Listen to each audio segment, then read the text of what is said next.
విచిత్రాల నిధి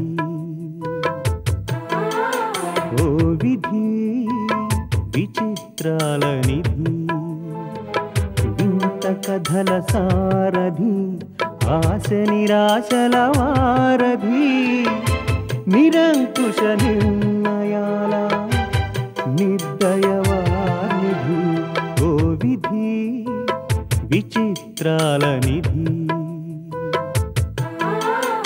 ఓ విధి విచిత్రాల నిధి.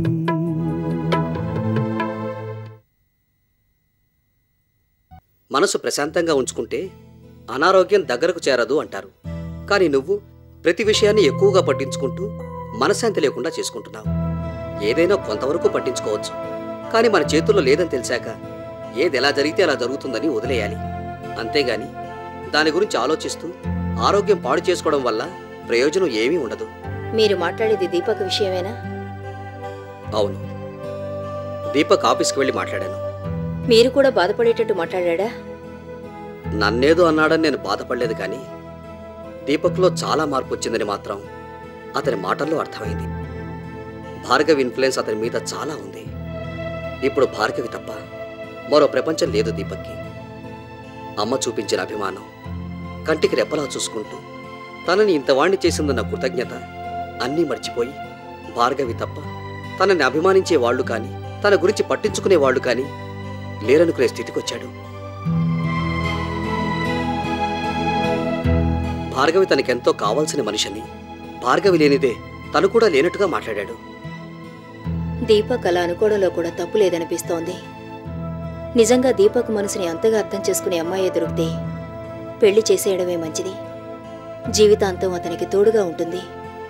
ఏమిటి లక్ష్మి నువ్వనేది? దీపక్కి పెళ్ళా? అవును, ఎన్నాళ్ళు దీపక్ ఆ ఆలోచన లేదు కాబట్టి నేను పెద్దగా పట్టించుకోలేదు. ఇప్పుడు తోడు కావాలనుకుంటున్నాడు, మనమెందుకు కాదనడం? ఇష్టపడుతున్నాడు కాబట్టి భార్గవినిచ్చి పెళ్లి చేద్దామనే? అవును, భార్గవికే అందం చదువు అన్నీ ఉన్నాయి. కానీ ఆ అమ్మాయి ప్రవర్తించే తీరు చూస్తుంటే దీపక్ ఏమాత్రం సుఖపడలేడని అనిపిస్తుంది. అక్కడ ఆఫీసులో ఉంటూ ఇక్కడ ఇంట్లో ఎన్ని గొడవలు రేపింది.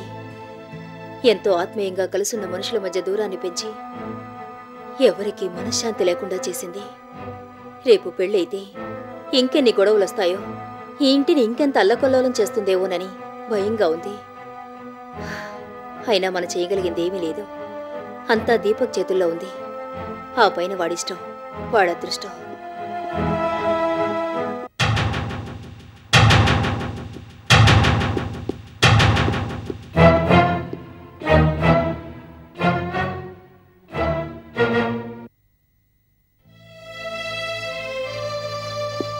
వచ్చి చాలాసేపు అయింది.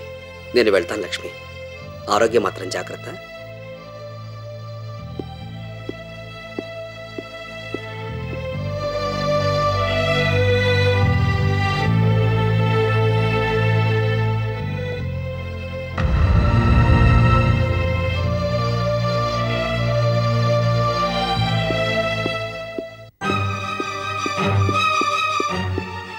అమ్మా, చల్సాని గారిని ఆఫీస్కి ఎందుకు పంపించావు? దీపక్, నా మీద నీకేమైనా అనుమానాలు, అపోహలు, భయాలు ఉంటే నువ్వే నన్ను డైరెక్ట్గా అడగొచ్చుగా. మధ్యలో ఈ చల్సాని రాయబారాలు ఎందుకు? తెలిసిన మనిషి కాబట్టి మన ఫ్యామిలీ అఫేర్స్లో ఇన్వాల్వ్ అవుతున్నారు, మంచిదే. అలాగని పర్సనల్ విషయాల్లో కూడా కలగజేసుకోవడం మంచిది కాదు కదా. నీ మంచి కోసమే చెప్పారని ఎందుకు అనుకోకూడదు దీపక్. అయినా చలసాని గారు నీకు పరాయి మనిషి కాదే. నీ భార్య భార్గవికి నాన్నగారు, నీకు మామయ్య గారు. నువ్వు అలా అంటావేంటమ్మా? ఏదో మాట వరుసకు మామయ్య అని పిలవడం తప్ప ఆయన నా కాళ్ళు గడి కన్యాదానం చేశాడా? ఇవన్నీ అనవసరం అమ్మా. ఆయన నా పర్సనల్ విషయాల్లో జోక్యం చేసుకోవడం నాకు ఇష్టం లేదు. ఈ విషయం నువ్వే ఆయనకి చెప్తావో, ఆయనే తెలుసుకునేలా చేస్తావో నీ ఇష్టం.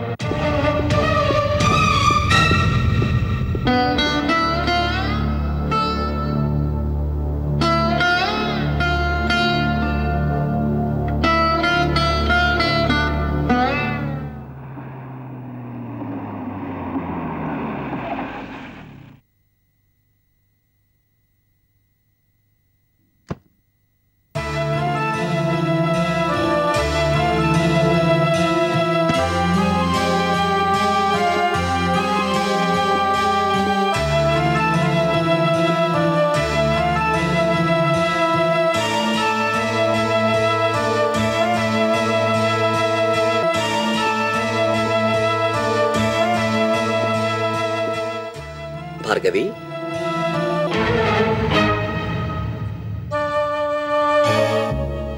ఎవరు కావాలి?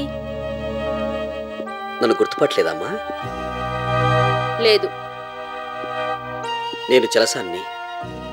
మీ ఆఫీసు కూడా ఒకసారి వచ్చాను. ఆఫీస్కి చాలా మంది వచ్చిపోతుంటారు. అందరినీ గుర్తు పెట్టుకోవాలంటే కష్టం. ఎందుకు వచ్చారు? నీతో కాస్త పనుండి వచ్చాను. నాతో మీకు పనేమిటి? ఏమైనా ఉంటే ఆఫీస్కి వచ్చి కలవాలి. ఇంటికి రావాల్సిన అవసరమే ఉంది. ఆఫీస్ పని అయితే అక్కడికే వచ్చేవాణ్ణి. నీతో కాస్త పర్సనల్గా మాట్లాడాలి, అందుకని ఇంటికి వచ్చాను. మీరెవరో కూడా నాకు తెలీదు. నాతో పర్సనల్గా మాట్లాడాల్సిన విషయాలేముంటాయి? ఉన్నాయి కాబట్టే వచ్చాను. ఏమిటో తొందరగా చెప్పండి. అవతల నాకు చాలా పనులున్నాయి. మీకోసం నా టైం వేస్ట్ చేసుకోలేను. నువ్వు ఆఫీస్లో ఏ మధ్యన చేరావనుకుంటాను. అవును. కానీ బాస్కి దగ్గరై సీనియర్లకి ఇవ్వాల్సిన గౌరవం కూడా ఇవ్వకుండా నిర్లక్ష్యంగా ప్రవర్తిస్తున్నావని తెలిసింది. ఆ విషయం అడగడానికి మీరెవరు? అడిగితే దీపక్ అడగాలి, లేదంటే లక్ష్మీదేవి గారు అడగాలి. మీకు సమాధానం చెప్పాల్సిన అవసరం నాకు లేదు. ఆఫీస్ విషయాలు వదిలేద్దాం. దీపక్ పర్సనల్ విషయాల్లో నువ్వు జోక్యం చేసుకోవాల్సిన అవసరం ఏమొచ్చింది? అది మా ఇద్దరు అండర్స్టాండింగ్ మీద ఆధారపడి ఉంటుంది. మీకు అనవసరం. అండర్స్టాండింగ్ ఉండడం మంచిదే, నేను కాదండలేదు. కానీ నువ్వు జాయిన్ అయిన దగ్గర నుంచి దీపక్లో ఏదో మార్పు వచ్చింది. మనిషిలో మార్పు వస్తే మంచిదేగా. మార్పు మంచికైతే పర్వాలేదు, కానీ అతనిలో వచ్చిన మార్పుల వల్ల ఇంట్లో గొడవలు మొదలయ్యాయి. దీపక్కి వాళ్ళ అమ్మగారంటే ఎంతో ప్రేమ, గౌరవం. ఆవిడికి అతనంటే ప్రాణం. అంత ప్రేమగా పెంచింది. ఈరోజు దీపక్ ఈ స్థాయిలో ఉన్నాడంటే ఆవిడ పడ్డ శ్రమే దానికి కారణం. ఈ విషయాలన్నీ నాకెందుకు చెప్తున్నట్టు? నీకు తెలియాలనే చెప్తున్నాను. అంతగా అభిమానించిన అమ్మనే ఇవాళ అసహించుకునే స్థితికొచ్చాడు. అమ్మ తనను చూడందే ఉండలేదని, తను రానిదే భోజనం కూడా చేయదని, ప్రతి క్షణం తన గురించి ఆలోచిస్తుందని తెలిసి కూడా ఆవిడ్ని పట్టించుకోకుండా తప్పించుకు తిరుగుతున్నాడు. అమ్మనే గౌరవం కూడా లేకుండా ఎంత మాటంటే అంత మాట అనేస్తున్నాడు. అనుమానిస్తున్నాడు, అవమానిస్తున్నాడు. ప్రతి క్షణం ఆవిడికి మనశ్శాంతి లేకుండా చేస్తున్నాడు. దీపక్ ప్రవర్తనకి నాకు సంబంధం ఏమిటి? సంబంధం ఉంది కాబట్టే చెప్తున్నాను. ఆఫీసులో అధికారం చూపెట్టడం కోసం వ్యక్తిత్వం అని, అదని, ఇదని దీపక్ని రెచ్చగొడుతున్నావు. ఆఫీస్ విషయాల్లో, ఇంటి విషయాల్లో అనవసరమైన సలహాలు ఇచ్చి అతన్ని తప్పుదారి పట్టిస్తున్నావు. నువ్వు తప్ప అతనికి ఇంకెవరూ లేనట్టు, అతని బాగోగులు మరెవరూ పట్టించుకోనట్టు, అతని కోసమే బతుకుతున్నట్టు ఏవేవో కబుర్లు చెప్తూ అతనికి దగ్గర వాళ్ళని చూస్తున్నావు. నీ స్వార్థం కోసం వాళ్ళ అమ్మగారి నుంచి అతన్ని దూరం చేస్తున్నావు. ఇంకాపండి. మీరేదో లైవ్ టెలికాస్ట్ చూసినట్టు మాట్లాడుతున్నారే. మీకు ఈ విషయాలన్నీ ఎవరు చెప్పారు? వేరే ఎవరూ చెప్పక్కర్లేదు, అతని ప్రవర్తనే చెప్తోంది. అయినా నీ పనేదో నువ్వు చూసుకోక అనవసరమైన విషయాల్లో జోక్యం కలగజేసుకోవడం దేనికి? నీ వల్ల వాళ్ళ కుటుంబంలో గొడవలు వస్తున్నాయని తెలుసు కూడా నువ్వు ఇలా ప్రవర్తిస్తున్నావంటే ఏమనుకోవాలి? ఇదంతా కావాలనే చేస్తున్నావు అనుకోవాలా? మగాళ్ళని బలవేసి పట్టుకునే బజారు మనిషి అనుకోవాలా? మిస్టర్ చలసాని, నా గురించి ఇంకేం మాట్లాడినా మర్యాదగా ఉండదు. మర్యాద ఇచ్చేలా నువ్వు ప్రవర్తించడం లేదు. అసలు నీ మనసులో ఉద్దేశం ఏమిటి? పెళ్లి కావాల్సిన అమ్మాయివి నీ హద్దుల్లో నువ్వు ఉండక ఎందుకు దీపక్తో చనువు పెంచుకోవాలని చూస్తున్నావు? వాళ్ళిచ్చే జీతం మీద ఆధారపడి బతుకుతున్నావు అనే విషయం కూడా మర్చిపోయి ప్రవర్తిస్తున్నావు. ఇప్పటికైనా మీరు ఈ విషయాలు మాట్లాడడం ఆపితే మంచిది. భార్గవి, నా ఇంటికి వచ్చి నా గురించి చెడుగా మాట్లాడే అధికారం మీకెవరిచ్చారు? నేనేదో తప్పు చేసినట్టు మాట్లాడితే అది సహించను. దీపక్ ఏమీ పసిపిల్లాడు కాదు. నేను చెప్పినట్టలా వినడానికి, ఆడమన్నట్టలా ఆడడానికి. అయినా అడ్డమైన మగాలతో తిరగడం నా హాబీ కాదు. అసలు ఏ సంబంధం లేని మనుషులతో మాట్లాడడం నాకు అలవాట్లేదు. మీరేమైనా చెప్పాలనుకుంటే దీపక్కి చెప్పుకోండి. మరోసారి ఇలా నీతులు చెప్పడానికి ప్రయత్నిస్తే ఇంటికి వచ్చి నన్ను హెరాస్ చేస్తున్నారని పోలీస్ కంప్లైంట్ ఇచ్చి అరెస్ట్ చేయిస్తాను. ఇంకా మీ పెద్దరికం ఏమైనా మిగిలిందనుకుంటే ముందు ఇక్కడి నుంచి బయటికి నడవండి.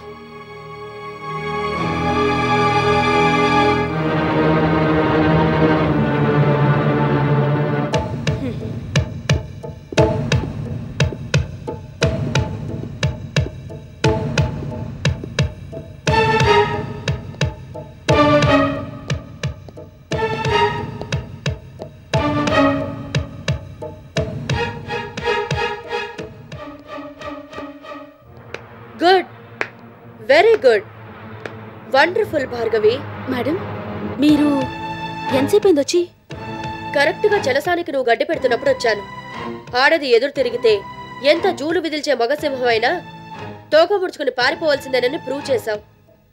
మాటకి మాట అప్పచెప్పి ఊపిరాడినివ్వకుండా ఉక్కిరి బిక్కిరి చేసి పంపించేశావు. అసలే అనారోగ్యం మనిషి. నువ్వు ఇంకొక మాట మాట్లాడుంటే హార్ట్అటాక్ వచ్చి హాస్పిటల్లో చేరుండేవాడు. చలసానికి అంత బాగా బుద్ధి చెప్పినందుకు నిన్నెలా అభినందించాలో అర్థం కావడం లేదు. ఎనీహవ్, కీప్ ఇట్ అప్. ఈ ఆవేశం చల్లారక ముందే జరిగిందంతా జరిగినట్టు వెంటనే దీపక్కి చెప్పు. దాంతో చెలసాని దీపక్ల మధ్య యుద్ధం ప్రారంభమవుతుంది. మావ అల్లుళ్ళు కొట్టుకు చస్తారు. Come on, proceed. All the best.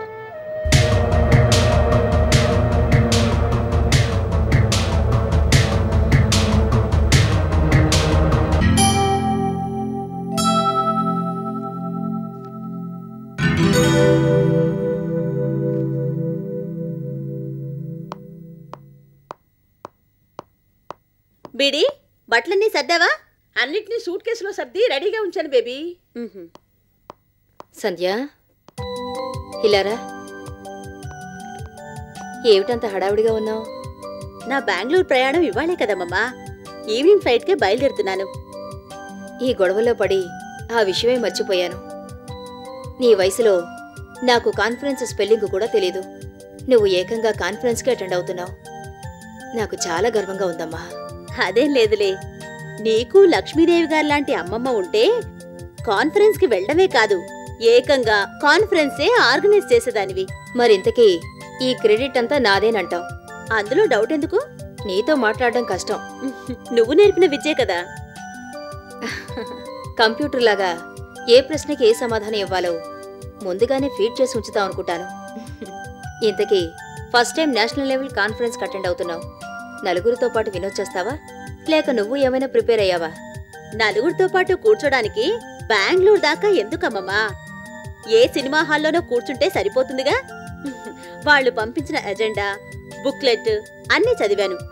వాళ్ళని అడగాల్సినవి, చెప్పాల్సినవి పాయింట్స్ అన్నీ నోట్ చేసుకున్నాను. నాకు మైక్ ఇవ్వాలే గాని అయిపోయారనుకో. 5 నిమిషాలు టైం ఇస్తే అరగంట లాగించేస్తాను. మాట్లాడడానికి అంత మ్యాటర్ కలెక్ట్ చేశాను. Very good. మొత్తానికి ఆయుధాలన్నీ ప్రిపేర్ చేసుకుని వెళ్తున్నావు అన్నమాట. కురువృద్ధులంతా వస్తారు కదమ్మా. ఆ మాత్రం ప్రిపరేషన్ లేకపోతే ఎలా? అవును, బెంగళూరు వెళ్తున్నావు కదా, ఈ అమ్మమ్మకి ఏం తెస్తావు? ఏమి తెచ్చినా తేకపోయినా దేవి గ్రూప్ ఆఫ్ ఇండస్ట్రీస్ లక్ష్మీదేవి గారి పేరు మాత్రం నిలబెడతాను. చిన్నప్పుడు అమ్మ కోసం గంటల కొద్దీ కుక్కపెట్టి ఏడ్చిన సంధ్య ఈవేళ ఈ అమ్మమ్మ కోసం ఎంత గొప్పగా మాట్లాడుతుంటే నేనెంత అదృష్టవంతురాలనో అనిపిస్తుంది. ఈ కాన్ఫరెన్స్ నీకు మంచి జ్ఞాపకంగా మిగిలిపోవాలని కోరుకుంటున్నాను. All the best. హ్యాపీగా వెళ్ళిరామ్మా. థ్యాంక్ యూ అమ్మమ్మా. ఇంతకీ అసలు సంగతి అడగడం మర్చిపోయాను. కాన్ఫరెన్స్కి నువ్వు వచ్చే పరిస్థితుల్లో లేవు. మావయ్య అయినా వస్తున్నాడా లేదా? రాడనే అనుకుంటున్నాను.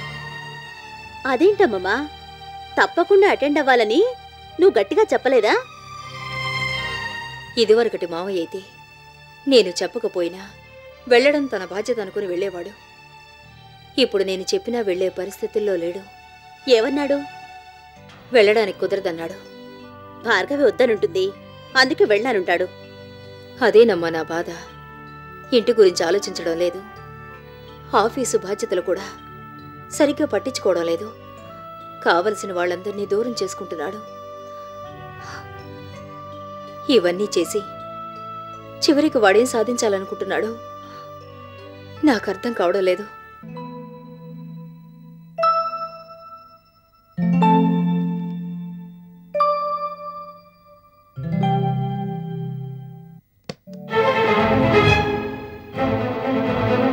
దీపక్, నువ్వా? రా బాబు. ఏంటి బాబు, ఎందుకలా ఉన్నావు? ఏమైందో మీకు తెలీదా? తెలిసే అడుగుతున్నారా? భార్గవి ఇంటికి మీరు వెళ్ళాల్సిన అవసరం వచ్చింది.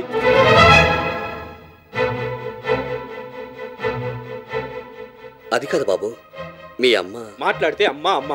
భార్గవి ఇంటికి మీరు ఎందుకు వెళ్ళారని అడుగుతుంటే మధ్యలో మా అమ్మ సంగతి ఎందుకు? అసలు భార్గవికి మీకు ఏంటి సంబంధం? వెళ్ళారు సరే, ఏదో మాట్లాడి రావచ్చుగా. సంస్కారం, మంచితనం అని స్పీచ్లు ఇవ్వడం, నువ్వు ఇలాంటి దానివి అలాంటి దానివని భార్గవ్ హత్య ఇలా మాట్లాడడం, ఇవన్నీ దేనికి? ఒక అమ్మాయితో మాట్లాడే పద్ధతేనా ఇది? ఎదుటి వాళ్ళ సంస్కారం గురించి మాట్లాడే ముందు మనకెంత సంస్కారం ఉందో చూసుకోవాలిగా. దీపక్, భార్గవ్ వల్ల మీ ఇంట్లో లేనిపోయిన గొడవలు వస్తున్నాయి. ఎప్పుడు లేనిది మీ మధ్య అనుమానాలు అపార్థాలు చోటు చేసుకుంటున్నాయి. ఆ విషయం అడగడానికి వెళ్ళాను. చూడండి చలసాని గారు, మీరు మా ఆఫీస్కి వచ్చి మాట్లాడమే తప్పు. అది చాలదన్నట్టు భార్గవి ఇంటికి వెళ్ళి నీ ప్రవర్తన మంచిది కాదని కాంటాక్ట్ సర్టిఫికేట్ ఇచ్చి రావడం అంతకన్నా పెద్ద తప్పు. చేసిన తప్పు ఒప్పుకోకుండా మిమ్మల్ని మీరు సమర్థించుకోవడానికి ప్రయత్నించకండి. వయసులో పెద్దవాడిని 4 మంచి మాటలు చెప్దామని వెళ్ళాను. అది కూడా తప్పంటే ఎలా బాబు?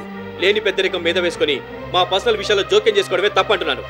అయినా భార్గవ్ చేసిన తప్పేంటి? నా బిఏగా పనిచేస్తుంది కాబట్టి నాతో కాస్త క్లోజ్గా మూవ్ అవుతుంది, నాకు కావాల్సిన సలహాలు ఇస్తుంది, నన్ను తన సొంత మనిషిలో చూసుకుంటుంది. అందుకు మీకేంటి అభ్యంతరం?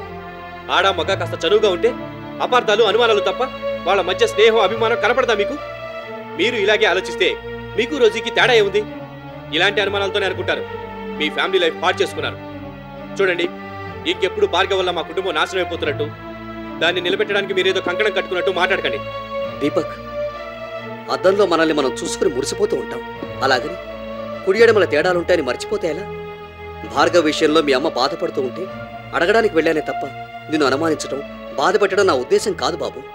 నేను మీ అమ్మ ఏం చేసినా నీ మంచి కోసమేనని మర్చిపోవద్దు. మీ ఉపమానాలు ఉపన్యాసాలు వినే ఓపిక నాకు లేదు. అయినా ఏమిటి మా అమ్మ చేసిన మంచి? ఇన్నాళ్ళు నాకంటూ సొంత ఆలోచనలు అభిప్రాయాలు లేకుండా చేసింది.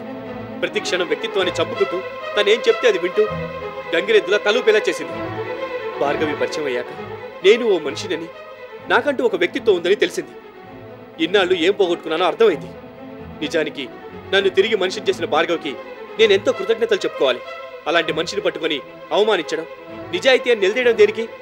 అయినా కృతజ్ఞత అనే పదానికి అర్థం తెలిస్తే మీరు ఈ పని చేసి ఉండేవారు కాదు. దీపక్, ఎస్, చావు బతుకుల మధ్య మీరు హాస్పిటల్లో ఉంటే మీ ఆరోగ్యం కాపాడడం కోసం నేను ఎంత రిస్క్ తీసుకున్నానో మర్చిపోయినట్టున్నారు. ఆ కృతజ్ఞతే మీకుంటే నా మనిషిని, నాకు కావాల్సిన మనిషిని పట్టుకొని అన్ని మాటలు అనేవారు కాదు, అంతగా బాధ పెట్టేవారు కాదు. నా మీద నీకు ఇంత చెడు అభిప్రాయం ఉందని నేను తెలుసుకోలేకపోయాను దీపక్.